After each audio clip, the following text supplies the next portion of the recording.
And welcome to another episode of Let's Talk with Greg. And And Thomas. just us this week. And so the conversation we're gonna have today is on COVID. I myself has been exposed to the Rona, and my roommate has it, and so now I have to quarantine for 5 days and then get tested to see if I'm still negative. But yeah, yay me. Um, it's insane out here, Thomas. Like, how do you feel right now? It reminds me of when COVID first hit. Like it sort of it just sort of came out of nowhere, didn't it? It sort it was sort of all right. There was a few cases, and then all of a sudden, everybody in your own like personal vicinity, you at least knew somebody who either got it or got exposed, and like Yeah. it's Well, for happening me, again. I personally know so much, so many more people like that.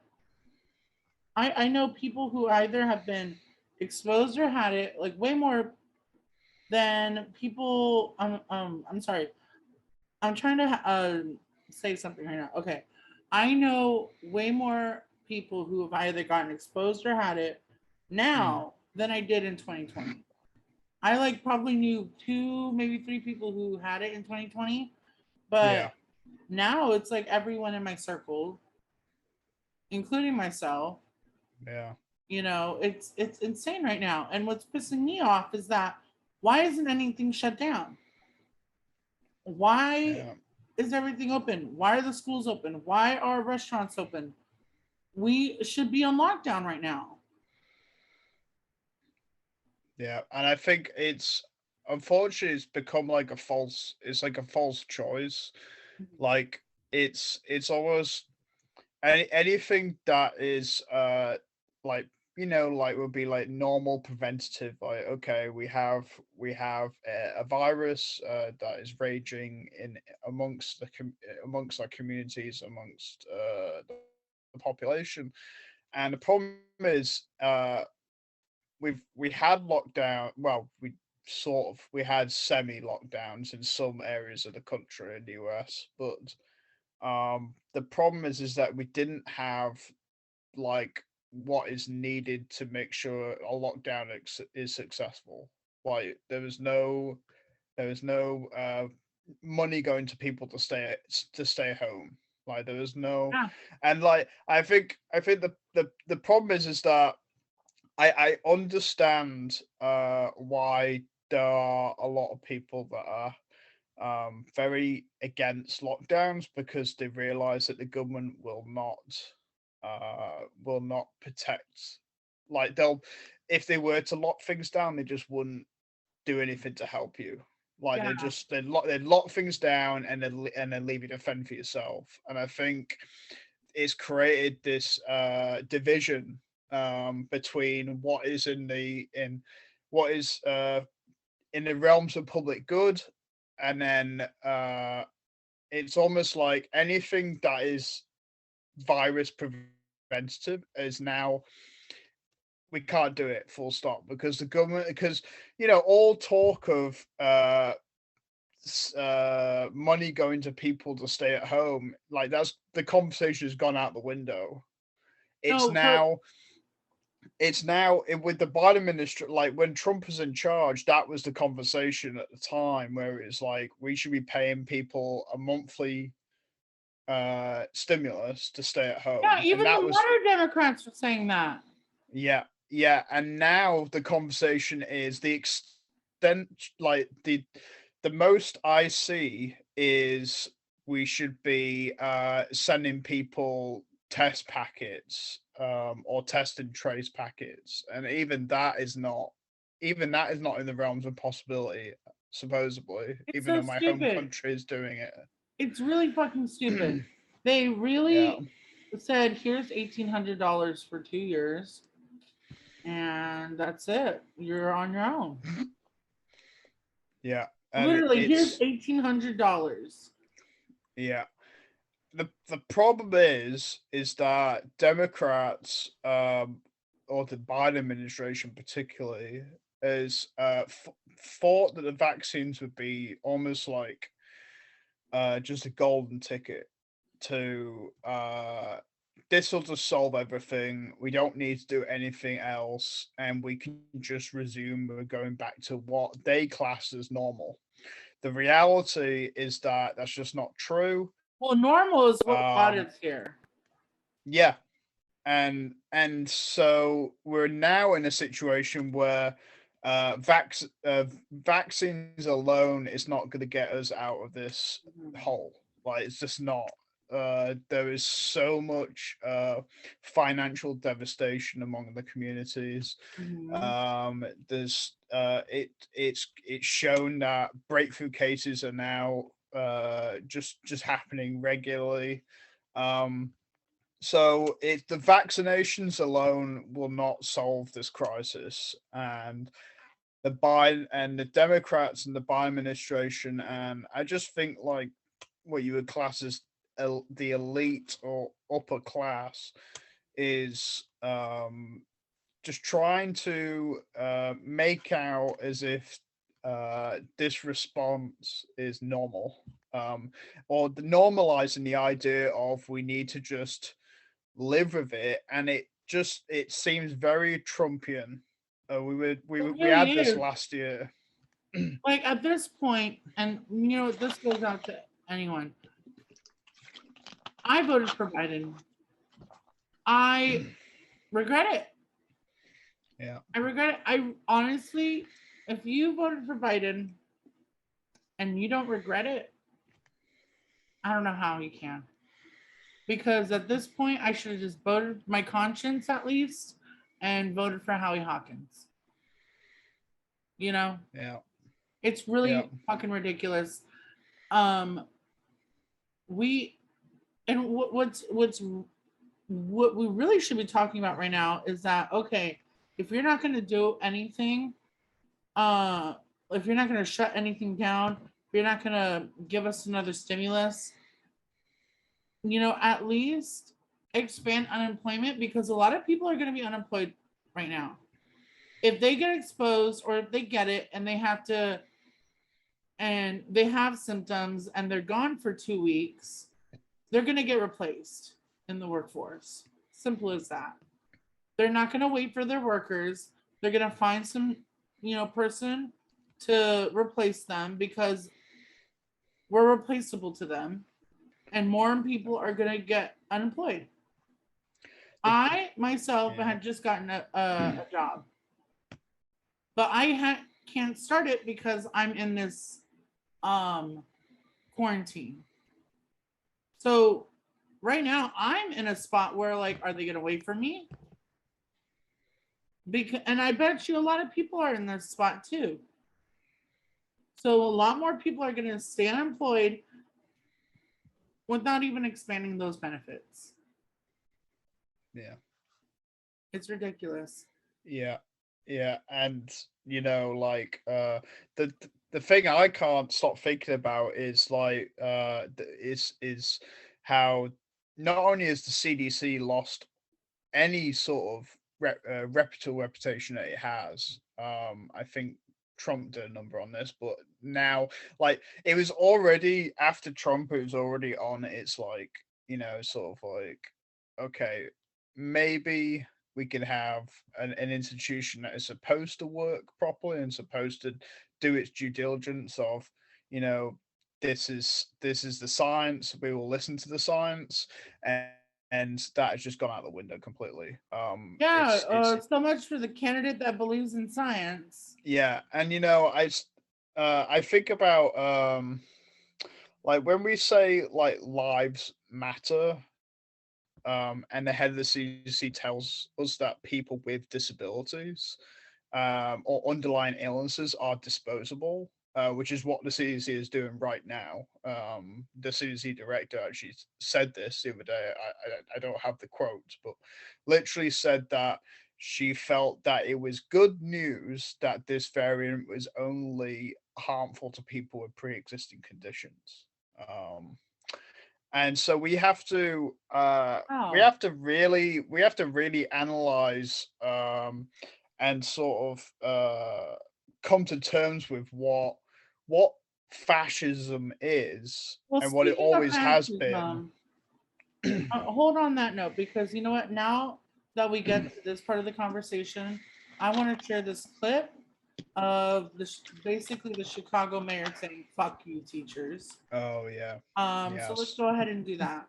I will not allow them to take our children hostage. I will not allow them to compromise the future of this generation of CPS students. That is not going to happen. We want our students and our teachers and our staff back on Friday.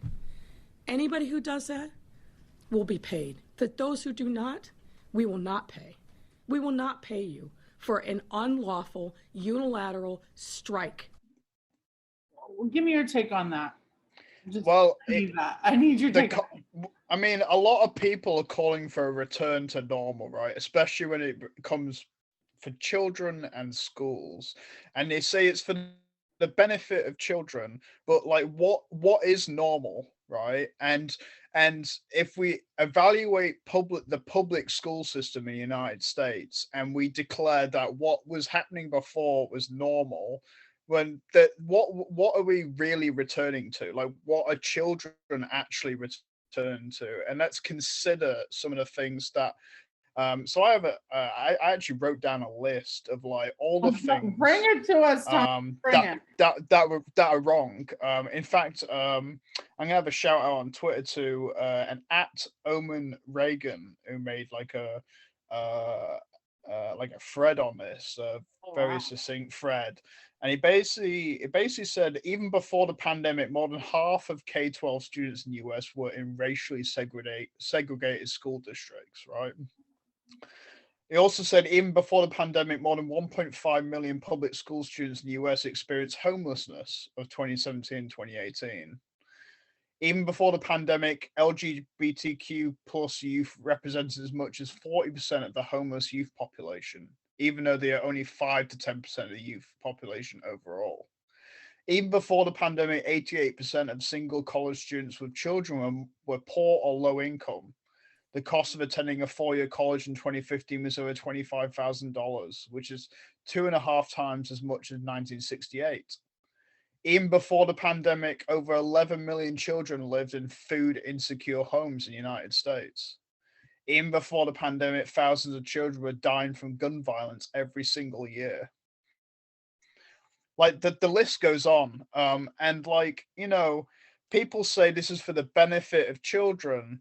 And you've got Florida, who's now sending in the National Guard to basically say anybody can be a teacher.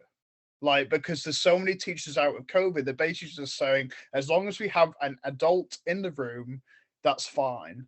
And so the narrative Now they're out there hiring unqualified teachers. The narrative falls down in this instance, where it's supposed to be about the best interests of kids getting a good education or keeping their education intact. And that reality falls flat on its face when we're literally saying that anybody can just go in. It's become a de facto childcare system, and that's what people like. They just won't flat out say what they're really saying. They're basically saying that when we have this argument, when I see this argument on telly, I don't know why people don't ask them, like, so you're just saying that teachers and students should live with it and get COVID. Like, that's what you're telling them to do. Yeah. And it's turned into this, and I love the fact it's also turned into a union busting effort as well. What you're saying from people. She literally called it an illegal strike. I'm sorry. Yeah. When the union votes to strike, they get to strike. Yeah. So, right? Like, is that not the case? Yeah. Well, what you're saying is that So you've got literal Democrats supposedly on the side of workers, on the side of We're the working party of people, workers. We're the party of unions. attacking unions, right? Or attacking people that have just a little bit of collective power in a pandemic, deciding that this is unsafe. We are not coming into work if it's unsafe. And you know what? They're not even asking for a whole year off. A lot of these teachers are asking for 2 weeks, two weeks off, because there's the biggest surge in the United States going on right now with Omicron. You've got kids who are saying they will go on strike. Literal students are saying they will go on strike if they don't have PPE equipment, if they don't have KN95 masks available. Like, they're asking for the most basic things that you would expect in a pandemic, right? And they're not getting it. And like, there's too many people that are comfortable with the idea that we must force public schools open because it has become a de facto childcare system. I'm not saying that, you know, it's obvious that this system is so flawed because parents don't have an alternative means for their children to be taken care of, because they have to be at work 10 hours a day or 12 hours a day, and there's no one to look after them. The United States has created this system where it's all about making sure adults can go to work as long as their kids are looked after. And that it's not about, I hate the idea that these people care about children's education. They do not care about the children's education. If they did, then the public education system would have been funded correctly beforehand. It would have had the means to actually educate people properly. They would have took care of children before the pandemic, and that wasn't happening. Yeah, you're right. You are dead on. And you know what pisses me off? And the liberals obviously can't see the hypocrisy, but the minute the GOP wanted to open up schools, like back in like November of 2020, Dems had a fit. The liberals had a fit. They were like, "How dare you? You know, you just want the kids to die or whatever." Okay. Now that the Democrats are in power, they're wanting the exact same thing during a much worse variant surge, and no one's talking about it. No one's talking about the hypocrisy that's happening right now. Yeah. When is it going to get through people's heads that they do not care for us? Democrats do not care about us. They are not an opposition party. They are not the party of the left. They are not the party of the worker or the union or the everyday person. They are not the party of healthcare. Yeah. They are basically a diet Republican. Yeah. Yeah. Yeah. And to add to what I was saying before, like how come all the COVID denying, anti-teacher, union bashing people are hating on teachers, then raging like why are they hating on public school teachers and not raging about private schools that are doing fully online learning right now? Like they're all nearly every single Ivy League university, every single charter. All the Cal States in California already said that they're going online in fall. They're all they all don't have in-person teaching right now because of the surge, right? Why do public school teachers, like, why is that an issue? And what it really comes down to is it's probably because private school parents can work from home, and public school parents largely, if you probably look at the data, largely have to work in person, which means that remote public school would require stimulus checks to support people missing work so their kids can go to school, can do school from home. And that's what it really comes down to. They don't want to have to do the afterthought. They don't want to have to, they realize that they have to keep these places open so that they're fucking, I'm sorry, I swore there, so that the economy, so the economy can keep running. That's what it really comes down to. And it's another. I'm sorry to interrupt you. I literally saw this tweet. I have to look it on my phone. But it was from Marsha Fudge. She pissed me off. I'm gonna find it right now. Okay. She tweeted this: the United States is the only major economy in the world where the economy as a whole is stronger now than before the pandemic. I put the United States is the only major economy in the world that doesn't guarantee its citizens health care during a pandemic and only gave its citizens $1,800 to last them for 2+ years. There, fix your shitty tweet. What the fuck? One, they're not even measuring the economy based on actual worker productivity. They're basing on how much the rich gets richer. And two, really? A broken economy that was already broken before a pandemic is now somehow stronger? Yeah. Yeah. So, at the end of all this, what it really comes like when I have this argument with people who are adamant about, like, they use the guise of children, looking after children's education. And look, no one denies that online learning is not as good as, It's like, shit. it's just not. It's As someone who's in college, it's shit. on the grand scheme of things, it isn't. And teachers acknowledge that. They acknowledge this. But the reality is, if you've got children, and this is from the CDC, it's come out that the variant is causing type 1 and type 2 diabetes in children to go up even 2.5 times higher after with COVID, right? So if you catch COVID, they're more likely to get diabetes, type 2 and type 1 diabetes, right? Oh my god. And this evidence came out after the push to keep public schools open, right? So they're very aware that this variant is very harmful to not just adults but children, and they're very aware that they're doing this purposely because they're like I said before, it's a form of eugenics where they're basically saying that we're okay with these people dying, and we're literally reverting to the same talk that we had with the Trump administration, where they basically said, as long if grandpa dies or grandma dies for the economy, then so be it. And that's what it's reverting to now. And you bring up grandma and grandpa. Most people live in multi-generational homes where they're living with the grandpa or the really old aunt, or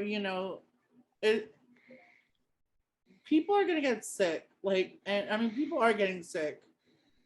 Like I said earlier, I know way more people who've either been exposed or have it now than in June of 2020, and that was the height of the pandemic back in 2020. Yeah. All I can say, we're gonna go ahead and end the episode with this. Get vaccinated if you can. Stay away from people. Wear your mask, and just don't be nasty. Thomas, do you have any advice for people? Yeah, like, I mean, what you should see now is that this isn't just, like, both parties are to blame for this issue, and we need to come to terms. If people are still on the fence with this idea that Democrats are somehow better when it comes to handling this pandemic, we need to end that narrative now. We need to come together with whether it's community aid or community organizing, or even if it's just with people that you work with, like, just to try and help each other during this crisis, because there's such a dismal failure when it comes to government action.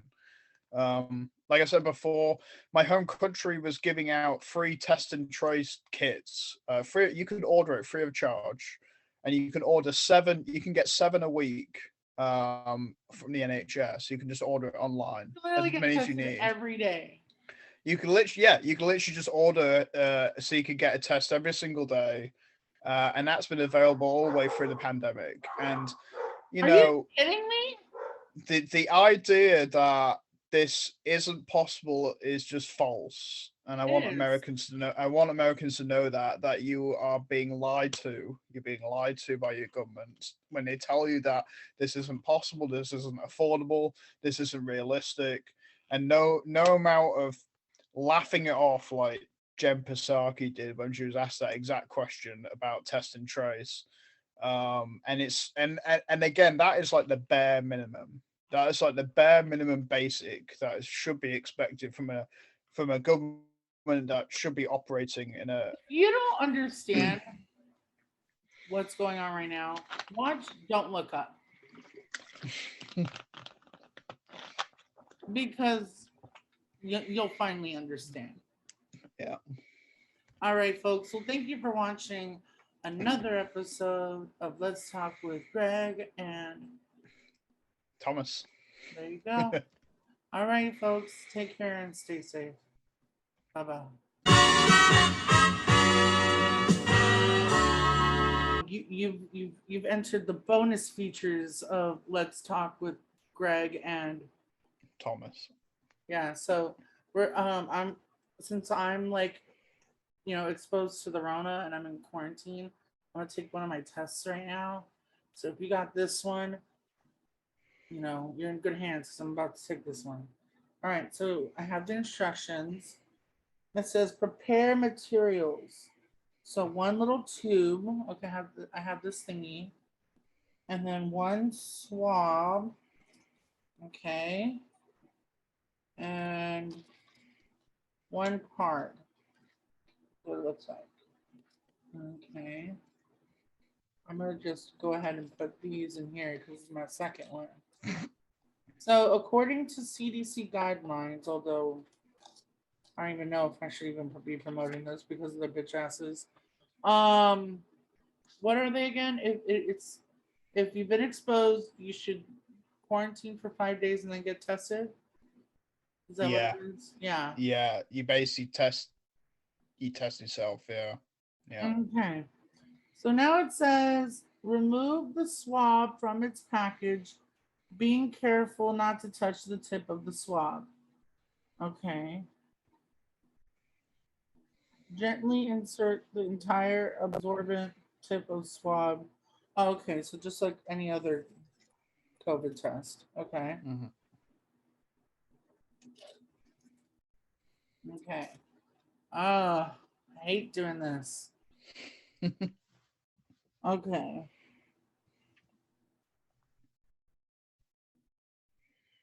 Okay. Do you have to do the back of the do you have to do the back of the throat? No, it looks like it's just the nose. Some of them it says back of the throat and then up the nose. Mm-hmm. Yeah, it looks like it's just the nose. Okay, about 3/4 of an inch. Okay, and 5 times. So, oh. 4, 5. Oh, I don't like that. Oh no. Ugh. Okay. Yeah. Now we have to get this thing. And I have to remove the top part.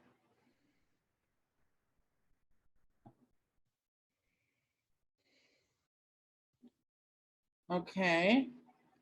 Now that I've done that, I gotta place the swab into the tube, touch the bottom of the tube with the swab, and stir at least 15 times.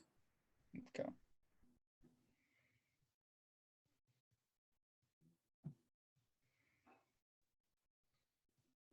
Okay. I am a scientist. 1, 2, 3, 4, 5, 6, 7, 8, 9, 11, 12, 13, 14, 15. All right.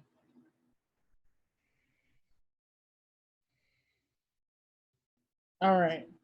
Now, squeeze the sides of the tube to express as much liquid as possible from the swab and then remove the swab.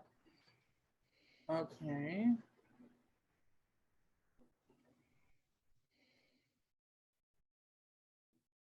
Okay. Now,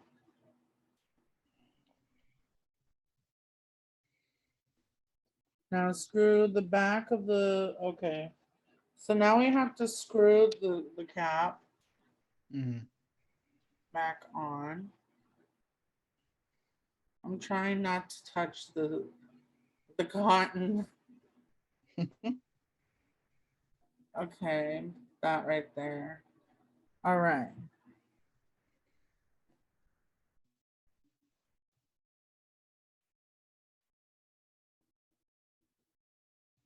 Okay. So now I get this thing, this pregnancy test looking thing.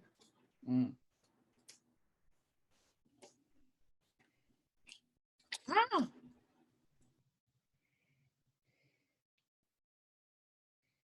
All right. So now I have to add 3 drops into the thing. So I'm going to unscrew this thing. Okay.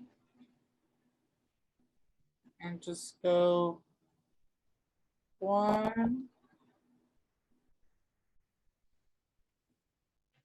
2, 3.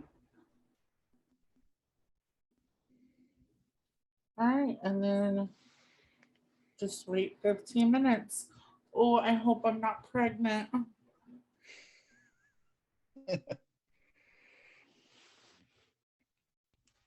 That's what I get for sleeping with that one guy. All right, so Alexa, set a timer for 15 minutes. 15 minutes, starting now. By the way, if you need more time, just say snooze when your timer is ringing and I'll add another 5 minutes. Nobody asked you, Alexa. All right, so we'll be back in 15 minutes. So this is how you know if your result is red. So as long as you have 1 line on the C, it's negative. If you have 2 lines, you're positive. You're nasty. Go home. If it's invalid, then you're gonna get 1 little line on the right, right below the T. Okay, so that's how you know. Okay, now we'll be back in like, I don't know, 12, 13 minutes. All right, so we're just seconds away from my results to be in. Once Alexa goes crazy, she will let us know, and then I'll know the results.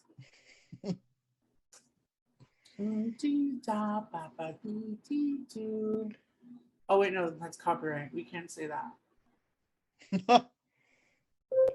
Alexa, shut up. Okay. We're negative, folks.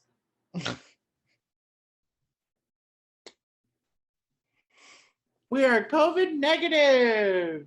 Ha ha, bitch. I say that because it's been 2 years. I feel indestructible. I'm literally in a house with a COVID. Maybe I'm the cure. I'm just being stupid, y'all. Don't actually act like this. Please don't. This is a disclaimer. Do not be like this. I'm just making a joke. Okay. Yeah. Also, universe, I'm just joking. Do not send the Rona on my ass. Okay. All right, folks. Thank you for watching bonus features of Let's Talk with Greg and Thomas. All right. See you next Monday.